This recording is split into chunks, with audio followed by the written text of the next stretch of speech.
So the very first thing you're going to want to do once you actually turn on your vehicle, like I have right here, you can see on the home screen, we actually just want to go down to the settings option, which is in the bottom right hand corner of the screen.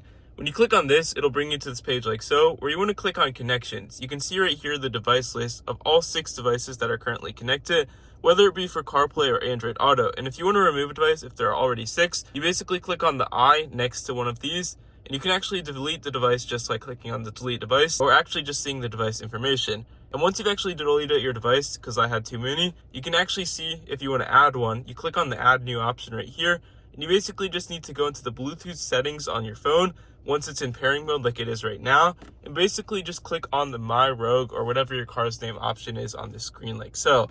In doing so, once you select that, it'll basically just pair your phone to whatever the car you're trying to connect it with. And as you can see right here, my device is now connected to the vehicle. And if you want to disconnect it or end the car or just whatever you want to do with it, you click on the eye and it's basically ready to go. You can always use voice recognition or anything like that. If you found this helpful, leave a like and subscribe down below. And happy listening to music or calling.